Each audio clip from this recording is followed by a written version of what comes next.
hiring freeze for Wake County schools. How long it'll last, the positions that will go unfilled, and the financial shortfall that officials say is the cause. Hundreds of scientists, their friends, and their families gathered on Halifax Mall today to call attention to cuts in science funding. We'll show you what they're asking for. I'm tracking who could see rain tonight and through our weekend, hour by hour. Plus, when we could see 80 degrees, and it's coming much sooner than you may think. Let's get right to some breaking news in Wake County tonight. US 64 is closed in both directions. Thank you for being here at 7 o'clock. I'm Dan Haggerty. And I'm Ashley Rowe. Highway Patrol says a vehicle hit some low-hanging utility lines. WRAL's Brian Schrader keeping an eye on this for us in the live center. Brian, Sky 5 flew over this scene not too long ago. Indeed, and it is still closed right now as we take a look at the live traffic sensors in that area. That purple is the area that is blocked. We're going to go in depth with this in just a second, but I do want to show you that video from Sky 5 shot within the past hour or so. This is what we've learned, that a truck carrying what is described as a mobile home hit those low-hanging utility lines there. Apparently they were internet lines, and it sparked a small grass fire. No reports of any injuries or anything like that, but you can see the charred ground there and those lines lying across both directions of 64. And it looks like it is going to remain closed at least for another couple of hours as they work to repair those lines. Big traffic jam showing up there on that view from Sky 5, and we can still see it showing up on the sensors. This is between 540 and 751 there, between Apex and Jordan Lake. We're working to get more details about exactly when they plan to reopen 64, but it still appears to be a big mess out there. Tough way to start the weekend for a lot of folks. Thank you, Brian. We move now to a hiring freeze at Wake County schools. The district says it's a bit worried about next year's budget. Hiring is delayed for 90 days, but this only applies to certain positions. WRAL's Carly Haynes is live for us tonight in Wake County. Carly, right off the bat, which jobs are affected by this freeze? Well, this will be central staff position, so it does not apply to anybody who works at a particular school full time, like teachers. And we also know Wake County said that this also does not include bus drivers, some maintenance staff, and special education teachers. So they essentially said they're worried about the budget. They said that in this memo that this relates to, quote, financial challenges that go beyond next school year. So give us an idea of what are these challenges? What are they referring to? Well, they're really forecasting what's ahead. So they're worried about rising costs of everything, and they're also really uncertain about the future of federal funding. So their actions that they're doing right now, that's basically just to save up some money for what's happening down the road. And then also we know that Wake County will be adding 4 schools next year. With that comes transportation, teacher salaries, school lunches. There's a lot that goes into that. Board Chair Chris Haggerty. Well, a budget is not a wish list. You know, we still have the same wants and the same needs as before, but we have to be very realistic at the revenue that's out there. And with increased costs just to provide the same services, we can't provide as much as we have in the past for the same amount of money. So again, just to clarify what he's saying even if all the needs were the same, the cost of business is just simply going up. Carly, does the district have a dollar amount of how much they're short? Those conversations haven't started yet because this is for future budget topics. But because they've been discussing some of that uncertainty surrounding federal funding, we do know that they have already been impacted by that. They've missed out on a $5 million grant that would have gone towards teacher retention and recruitment. Okay, it begins. Thank you. Appreciate it, Carly. Let's get over to Kat now. We've got a weekend of weather opposites, Kat. Dry and warm on Saturday and then cool and wet on Sunday. So make the most of Saturday. Tomorrow, 73 degrees. It's breezy, but it's beautiful. Sunday, just 58. We'll wake up to temperatures in the 30s that morning. And Sunday does come with a chance for rain. This chance is a bit higher in our southern counties. It doesn't look like a washout, but during the afternoon hours, starting around lunchtime, that would be our best chance for rain. Today, we do have a front swinging through the area. It's a warm front. These aren't known for bringing a lot of rain to the areas. That's what cold fronts usually do. But there were a couple of sprinkles to our west as those homes moved in. They really fizzled out. So I think that this one's going to do the same thing, but you could see just a quick sprinkle move through Chapel Hill and Hillsborough here soon. I did want to mention, and I noticed it myself, there is a lot of smoke right now around parts of Wake County. It's possible that it could be coming from South Carolina, but I think a prescribed burn near the Charlotte area and our southwest wind would be the better chance that's the origin. We're working to find that out for you. Thank you. Appreciate it, Cap. Hey, let's get you caught up on some of today's other big headlines. Here are the 5 things you should know right now. A 35-year-old man has died after someone shot him on I-40 in Wake County. Sky 5 over this scene here near North Harrison Avenue. It was this morning. A witness telling WRAL that this may have been the result of road rage. The victim's name is Ricardo Baez Cardenas. The investigation held up traffic for hours. Many of you may have been stuck in it. Officers are still at this point looking for the suspect. Mebane police say someone stabbed a person at a Lowe's Foods. Sky 5 over this scene on Mebane Oaks Road. A city spokesperson saying it happened in the beer den. Officers arrested 24-year-old Dason Hodge. They did not identify the victim, but said they did go to the hospital. 2 people are dead, 4 others in the hospital after a car crash in Durham. This was the scene on North Roxborough Street early this morning. Investigators say the driver was likely speeding, lost control, and hit a tree. The driver and a passenger in the car both died. Whooping cough was detected in a student at Oberlin Middle School. Wake County Schools sent a letter to families yesterday and sent a separate letter to students who may have been exposed. The school system did not say how many students and staff may have been exposed. Fort Liberty is officially back to being Fort Bragg. They held a redesignation ceremony today, revealing a new sign. But this time, Bragg isn't named for a Confederate general. It's named for Roland Bragg, a paratrooper in World War II. All across the country today, scientists and their supporters rallied in support of Stand Up for Science Day. This is the crowd that showed up in downtown Raleigh this afternoon, and we saw the same in cities like D.C., Philadelphia, New York, and Atlanta. They're worried about federal funding cuts on research. They told WRAL Capitol Bureau Chief Laura Leslie their work on things like cancer and addiction could suffer as a result. Hundreds of scientists and their friends and family gathered out on Halifax Mall today to call attention to the importance of science and the cuts that are being made to scientific research. Science is under attack. Nissa Tucker was one of the organizers of the Stand Up for Science event in Raleigh. She's a PhD student in toxicology at UNC Chapel Hill. Clinical trials for cancer, diabetes, addiction, among others, have been stopped. Essential demographic studies that span decades have been abruptly halted. We cannot allow these programs to disintegrate right in front of our eyes. Right? That's Dr. Jonna Frierson with the Duke University School of Medicine.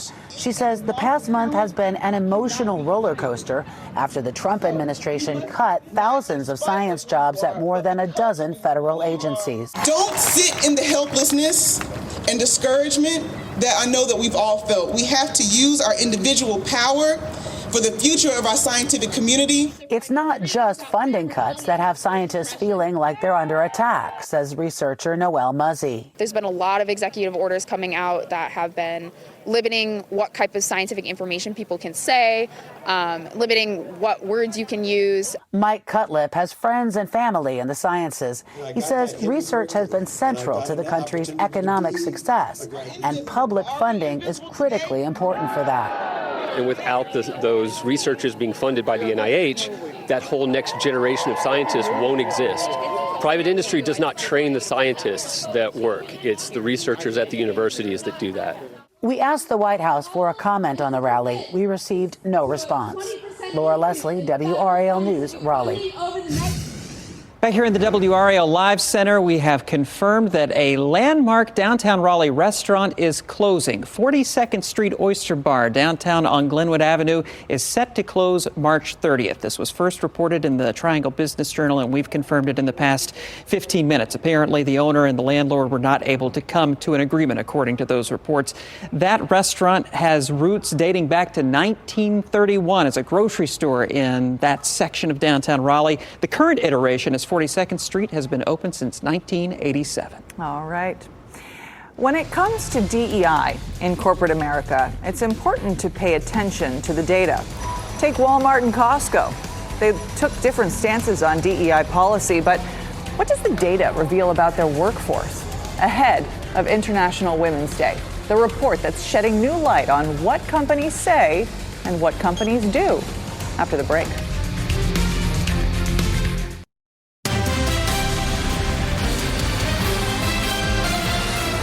Tomorrow is International Women's Day. It's about celebrating the achievements of women and reflecting on what society should do next to foster more of that success. And you know, it's an interesting time to talk about this, especially in corporate America. I mean, just look at what happened in the past year. DEI policies are eroding. Walmart, Target, Lowe's, McDonald's, Pepsi, John Deere all changed or dropped their DEI policies in the last year. Just this week, Paramount ended its DEI policy. The consulting firm McKinsey has studied these policies for a long time. Over the past decade, they've surveyed 1,000 companies and about 500,000 employees. They found women's representation has increased at every level of corporate management. They also found that companies that implemented de-biasing practices tend to make the greatest strides in advancing women. But these efforts go back further than the past 10 years. People have been fighting for decades to improve the standing of women in the workplace. They just had different acronyms, names, or brands. Even International Women's Day isn't a new thing. The day was first observed in 1913 in Russia. So how do modern DEI policies fit into this much larger picture? DEI has given kind of wind behind the wings of CEOs and law enforcement chiefs, et cetera, who are committed, dedicated to building an inclusive workforce. That's Carol Geffner, a global management consultant, formerly a University of Southern California professor who has spent years studying the roles of women in corporate America. Geffner argues that dismantling modern DEI policies will hurt women in corporate culture, especially in heavily male-centric organizations. Organizations need to have policies and processes in place to address systemic barriers. What gets measured gets managed. That's the adage in management theory. So if you take the spotlight off of accountability, then it's very easy for women to not be advanced into positions, and there's no voice for it. Companies have recently been under intense scrutiny for where they stand on DEI programs. I mean, take Walmart, for example. About a year after the Supreme Court ruled on affirmative action, Walmart scaled back its work around DEI. The thing is, they're still measuring DEI metrics. They just gave it a different name. It's called belonging. Walmart also rebranded their chief diversity officer. They're now being called the chief belonging officer. Last year, they published a belonging report. It found 45% of Walmart's management were women. Last Friday, a group called the People's Union boycotted Walmart and several other companies that dropped DEI programs. According to one analysis, Walmart's web traffic decreased 6.5% that day. Now compare that to Costco, which saw an 8.3% increase in web traffic that day.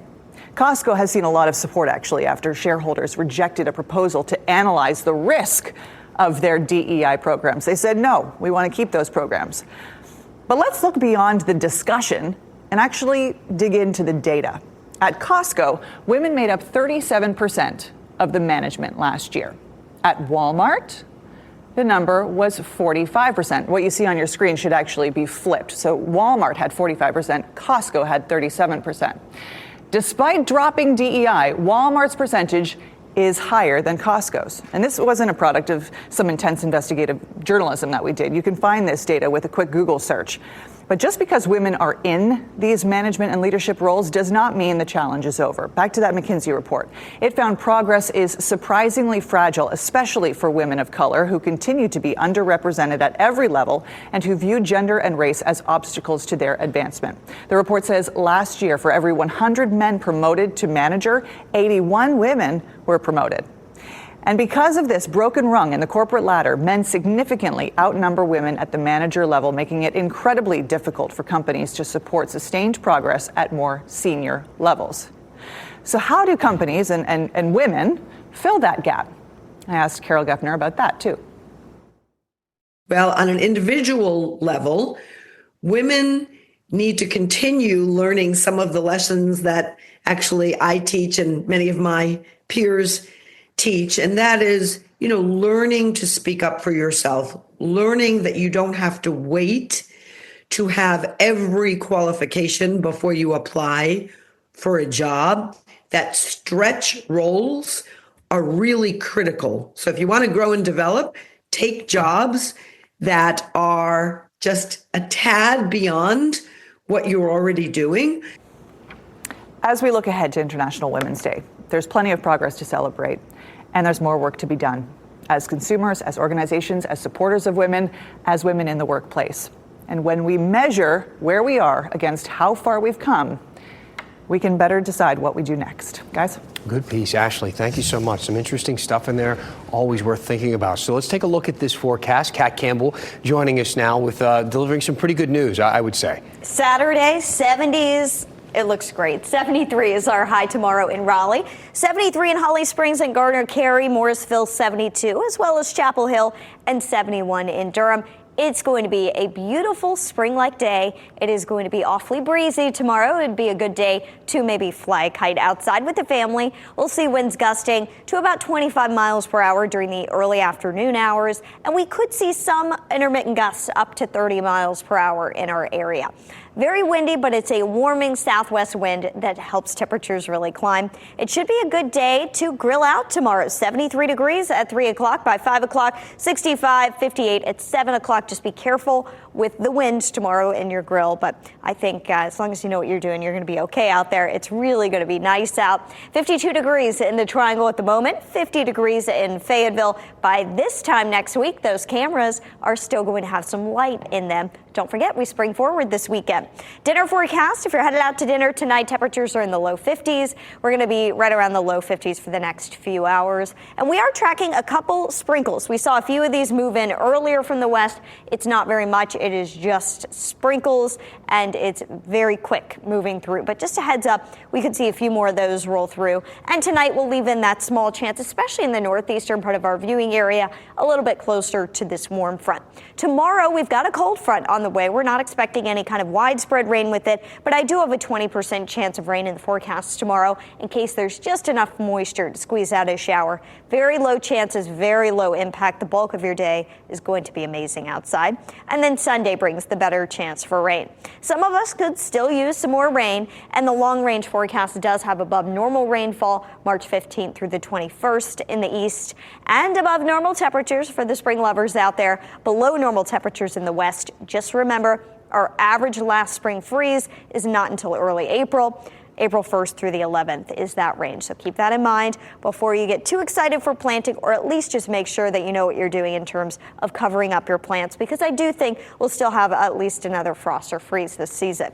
73 degrees tomorrow, down to 58 Sunday with some lows in the 30s after that. We do have a small chance for rain on Monday as well, but Sunday's the best chance at about 30%. Next week, it's bright, it's beautiful, it's warm.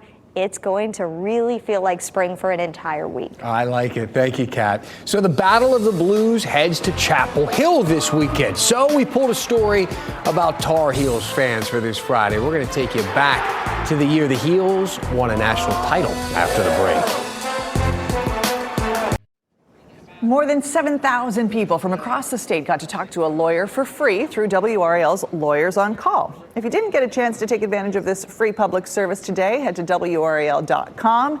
That's where we've posted links and phone numbers to free and low-cost legal options available to you right now. Just look for Lawyers on Call. Such a great service. Yeah. Tonight is part 2 of this year's Battle of the Blues. Now, you might remember part 1 took place last month. It was at Cameron Indoor. To get hyped up, we took it back into the WRAL archives. We showed you a story about the Cameron Crazies. But this weekend, the game is at the Dean Dome. Even when the team isn't playing in Chapel Hill, they show up. We found a story from 2009 when the Tar Heels played in the national championship. Fans packed the stands just to watch on the video board. So have a great weekend. Enjoy the game. We're going to leave you with this, your Friday moment of nostalgia.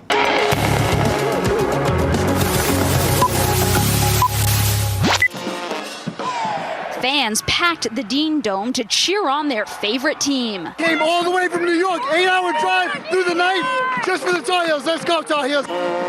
The band played. The fans went wild. You'd never know the actual championship game wasn't being played here. It's really fun and exciting, and it's a good way to watch the game because it's all the excitement. It's like you're really there. The Basden family is visiting from Florida, but they love Carolina. Their mom wasn't going to let them come, but they were like, no, they begged all day long, so they're really excited. If you can't be in Detroit, this is the next best thing. Fans are watching the game on a giant screen. There really isn't a bad seat in the house. Fans started lining up outside the Dean Dome hours before the game. I'd take some allergy medicine because I cannot sleep. I've been so pumped up all day. Fans may have been hundreds of miles away from the action, but they created their own in the Dean Dome. I'm ecstatic. I'm so excited. And in the end, the victory was just as sweet.